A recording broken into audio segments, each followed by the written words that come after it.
Hi, this is Adam Eliel Berkowitz from Israel 365 News. I'm here with Naomi Kahn. She's the director of the International Division of Regavim. And Regavim does what I think is enormously important work. They basically, they're actually largely civilian. They go around Judea and Samaria, and they put eyes on the ground to see what's actually happening there. So, first of all, I'd like Naomi to tell us a little bit about herself and a little bit about Regavim, and then we're going to jump into the interesting stuff. Okay, Naomi, who are you? Thank you for having me and giving me this opportunity to introduce myself. I came on Aliyah 38 years ago, a week after I married my husband. We live in Givat Ze'ev, which is just north of Jerusalem.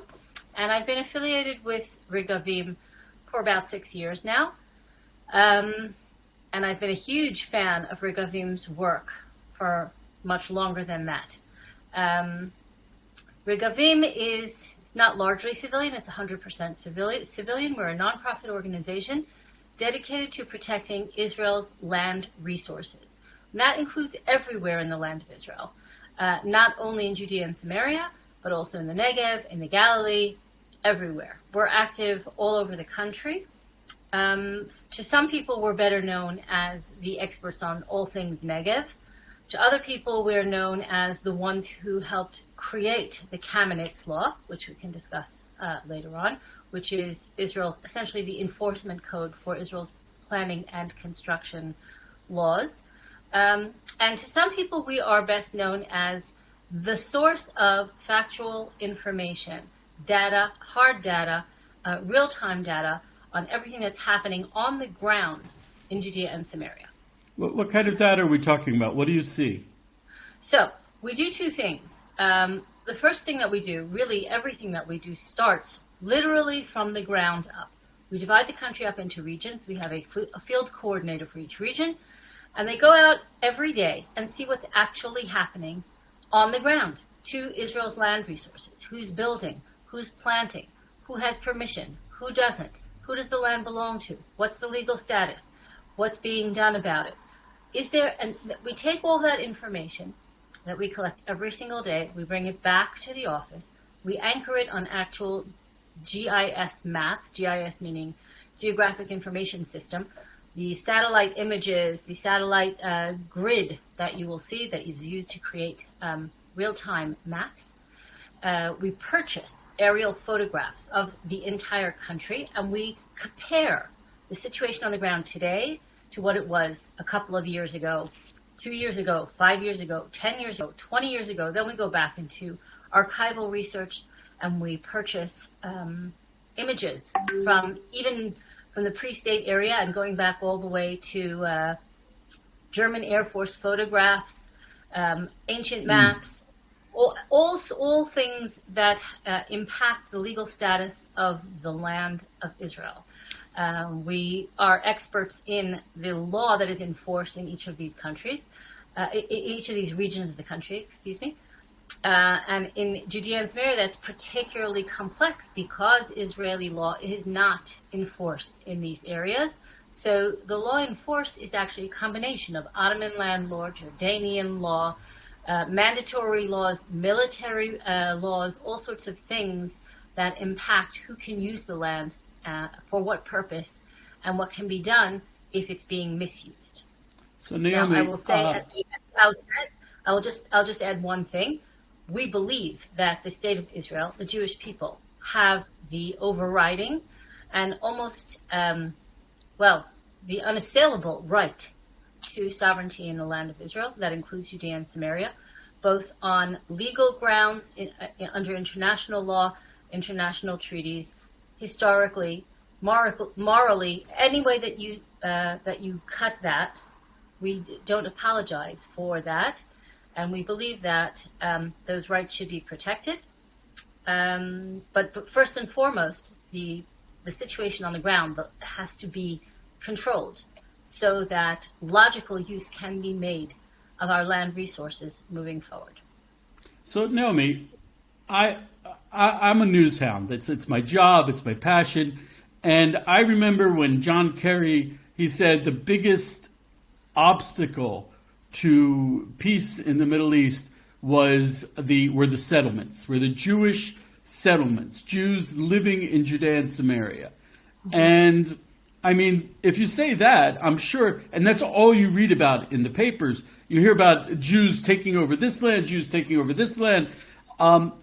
So isn't the biggest problem, the thing that the resources should be focusing on, is the big problem, the Jewish settlements, the Jewish land grabs in Judea and Samaria? Well, I'll ask you a question in return. How much peace was there before 1967? Yeah, okay. Not a whole lot. There was not one single Jew there in Judea and Samaria because the Jordanians expelled or massacred every last one of us. And there wasn't a whole lot of peace happening then either. So let's be honest. That's not the obstacle to peace. The obstacle to absolute perfect peace is the existence of the Jewish people and their presence in this part of the world. But we're the ones grabbing all the land. No, the fact that we're here at all is a problem for some people, and it's a problem that I don't agree is a problem that they can solve. We're here to stay, so that's let's set that aside. If all the Jews disappeared tomorrow, there'd be absolute peace. There would be no more Israel-Arab conflict. But that's not a solution that I'm willing to adopt. So that being said, what are the facts? How much land is being grabbed and by whom? Of Area C, cumulative over the last 20 years, Jews have built 4,382 illegal structures. Which sounds like how do you define illegal there? That they didn't get buildings that don't have building permits, that didn't go through the process that you went through, that don't have they have their own generator, so they're not hooked up to electricity. They didn't get a permit to hook up to the sewage grid. They didn't get a building permit. Are these the buildings that John Kerry is talking about? This is the 4,000 structures that are standing between us and this euphoric peace in the Middle East? Maybe that's what he's referring to. He's actually really referring more to places like Givat Ze'ev, the house that I'm speaking to you from right now. I built 2 years ago. We have building permits. We have from the electric company and from the home guard checking that the cement lives up to standard, that we are hooked up properly, that we have a proper bomb shelter, that we have not gone over our building percentage and the lines of and all these huge, massive construction and planning code laws. But he considers me illegal. Now, you can ask why that is, simply because I'm over the green line. The land on which this house is standing, the land from which I am speaking to you, was actually purchased by a Jewish family in 1919. There are Turkish land deeds that prove there's been uninterrupted chain of Jewish ownership. The fact that when this area was occupied illegally by Jordan and the Jews were kicked out should not make any difference in terms of the legality of ownership of this land. And the fact that you're Jewish should certainly not make any difference in legality. But according to John Kerry, that makes all the difference. Jordan ethnically cleansed Judea and Samaria of all Jews, and now the international community wants that ethnic cleansing to remain in force. And that is unheard of anywhere else in the world. But let's talk about about the data again. As I said, there are 4,382 illegal Jewish-built structures in Area C as of April 2022. Now I'd like to give you a chance to guess how many illegal Arab-built structures there are in Area C as of April 2022. If I was going by what I read in the news and no one talks about it at all, no one mentions, and we're talking about Arab structures built on land that was designated by Oslo for Jews, it's got to be much less than that. It has to be. Otherwise, they'd be reporting it. Obviously. So the precise number of illegal Palestinian-built structures in Area C is 81,317. Okay, I'm going to post the Those graphs, graph that you put up about that, and hopefully I'll also edit out Okay. I didn't have my phone. That's okay. Okay, so I'm sorry, could you repeat that number one more time? How many illegal Arab structures? We're talking about Area C, which should be Area C. Jewish. Yes. Area C is under full Israeli jurisdiction. There are currently 81,317 illegal structures in Area C, built by Arabs. And the problem isn't even the quantity. The problem is the quality. Because as I said, all of this construction is orchestrated by the Palestinian Authority to achieve statehood. That means that they encourage people to build in strategic areas. What are these strategic areas? Alongside major traffic arteries, outside the fences of Jewish communities, all the areas between existing Jewish communities so that they are cut off from one another and cut off from access to mainland Israel, let's call it that. All of these things, also they're designed to create a land bridge between blocks of existing Arab villages, Area B. So they're turning these blocks of Area B into a contiguous Palestinian state in Area C. And so it's a massive quantity. It's a mind-boggling quality, strategically speaking. And that's only one element of the program. I wish I could say that you're exaggerating. I don't know if it's because I'm getting older, but I've seen it happen in front of my eyes. I had a dear friend, I lived on Sde Eliyahu, and he moved to Carmel in the hills of Hebron. And there are 3 Jewish settlements together, Carmel, Ma'on, and Susia. And I used to go visit him, and it was a crazy trip. You're driving down this road in the middle of the desert. There are literally camels on the road. It was so in the middle of nowhere. And then you find these Jewish settlements. They're all within walking distance of each other. And there were a few Bedouin tents that would be, near the road, further away from the road. And as I go to visit him every year, more and more of these tents are turning into actual structures that they build just like 2 meters away from the main road. And now, even on Wikipedia, if you go to Wikipedia, they say, oh, Susia has been, it's an Arab town for hundreds of years. And I'm like, what hundreds of years? I've seen it grow in front of my eyes. So I know at least in that case, they're exaggerating. What we do over and over and over again, when we take some of these cases, we take exemplar cases to court. So what we do is we simply go back and bring aerial photos of the exact same area from 10 years ago, 20 years ago, 50 years ago, 100 years ago, and show that there was never anything there. And as a matter of fact, this is something that most listeners are shocked when they hear, but it's a 100% fact. There are no Jewish communities in Judea and Samaria that were built on the ruins of any pre-existing Arab settlement of any kind. There were no villages there. That cannot be said of Jewish communities within Little Israel. Haifa, Akko, Yafo, Beersheba, Jerusalem, Lod, all of these places had Arab villages either in them or under them or around them.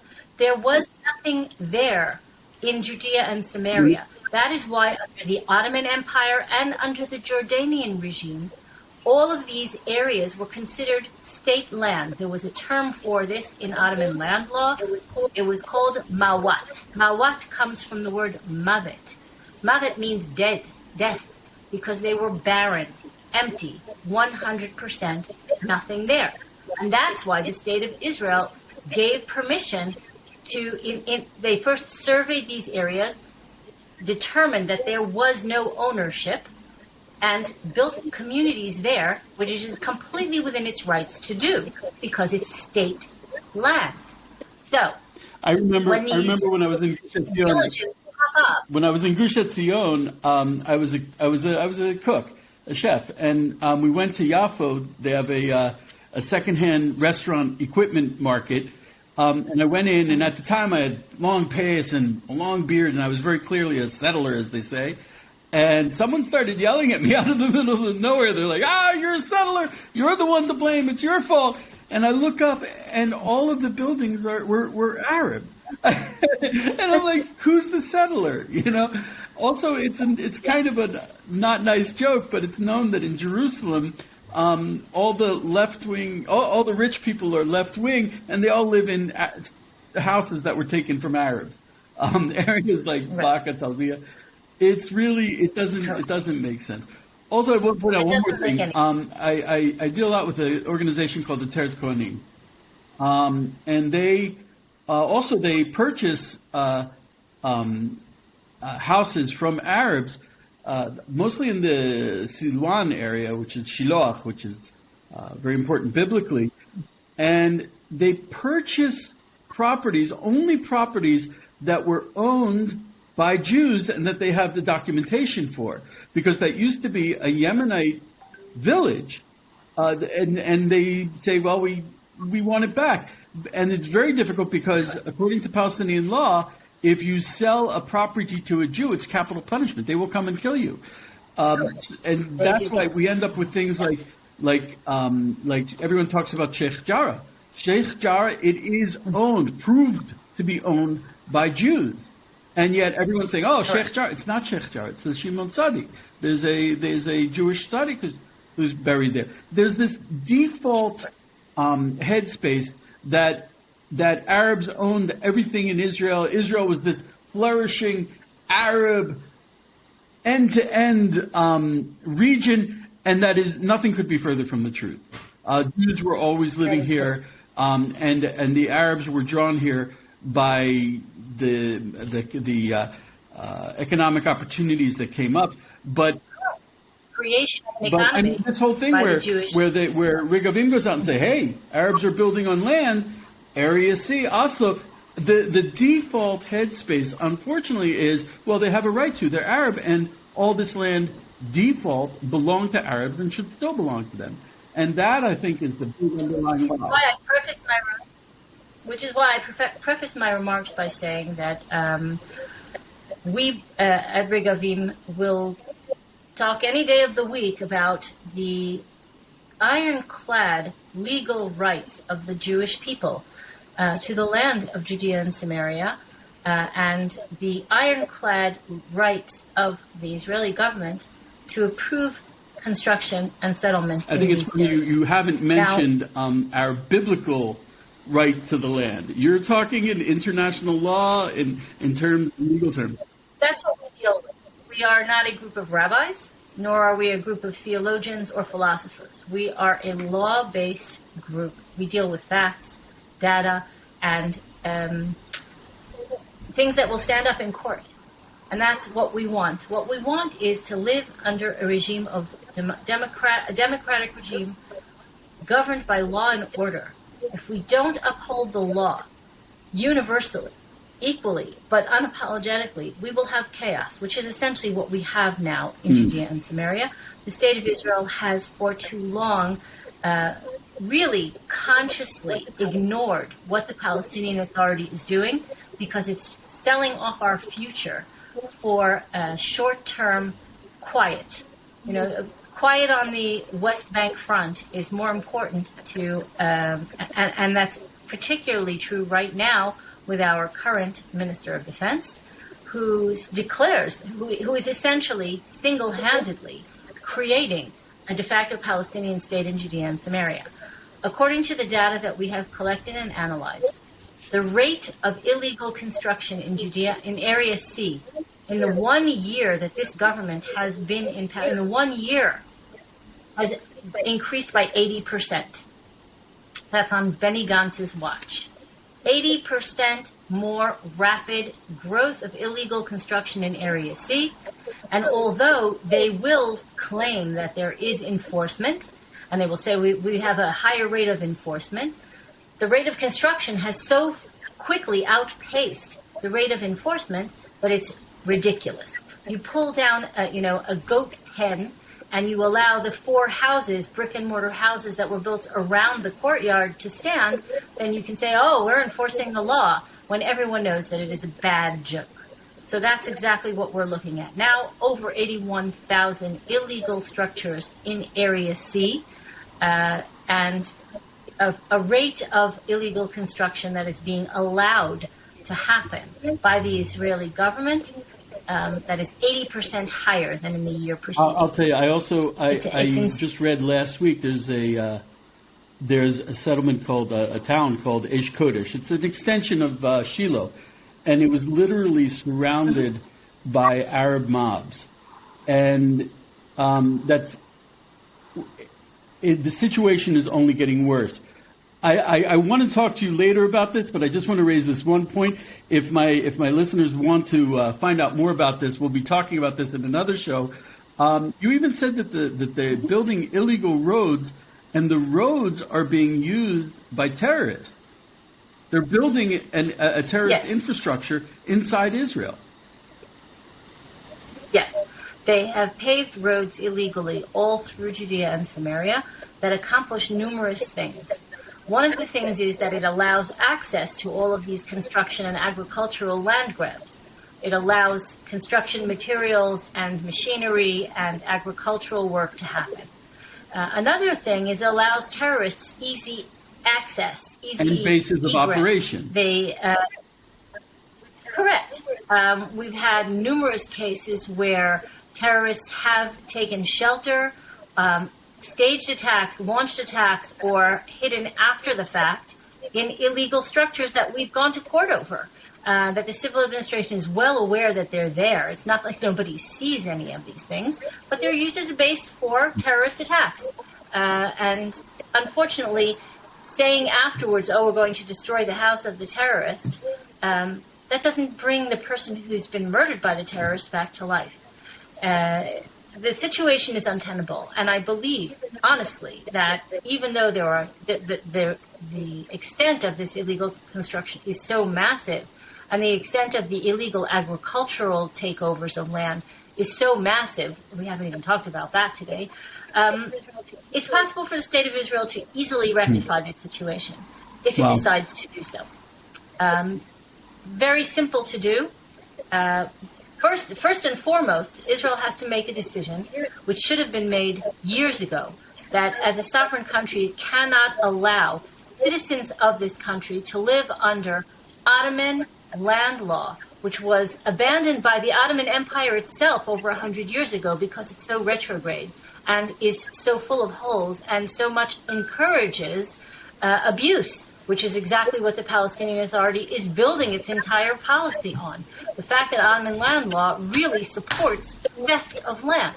So Israel can decide tomorrow, enough of this retrograde, outmoded, prejudicial, misogynistic, and anti-Semitic law. It's against the law for Jews to purchase land in Judea and Samaria, and Israel's upholding that law. It's against the law for women to own land in Judea and Samaria, and the State of Israel is upholding that law.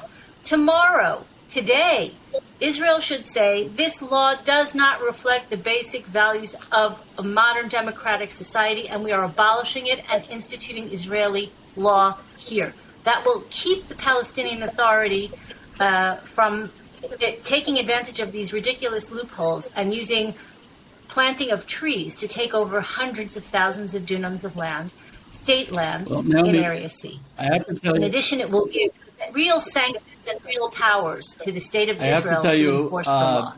Being that I'm very much into the media and all I see is so much fake news and so many bad narratives, I could sit and listen to truth sayers day and night, and you are certainly one of the truth sayers. We have an election coming up, but after the election, I'd really appreciate another opportunity to sit down and hear more truth from you. I really can't thank you enough. And hopefully we'll hear better news when we come back after the elections. I would just encourage anybody who's interested in learning more, all of these materials, documentation, maps, aerial photos, data, hard, clear, truthful, accurate data is available on our website.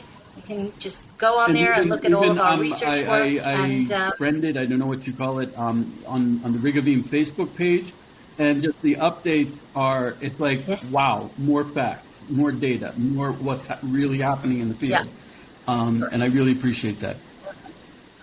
We also have a Telegram channel, and we have a I'm old we school. have Telegram, WhatsApp, discussion groups.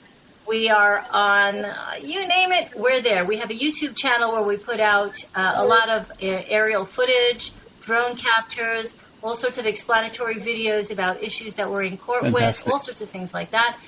You can access all of this directly from our website, which is Regavim. .org. Okay. Very easy. Okay, fantastic. Thank you www.regavim.org. so much, Naomi. I'm looking forward to speaking with you again, and hopefully you'll have some better news. Let's hope. Thank you.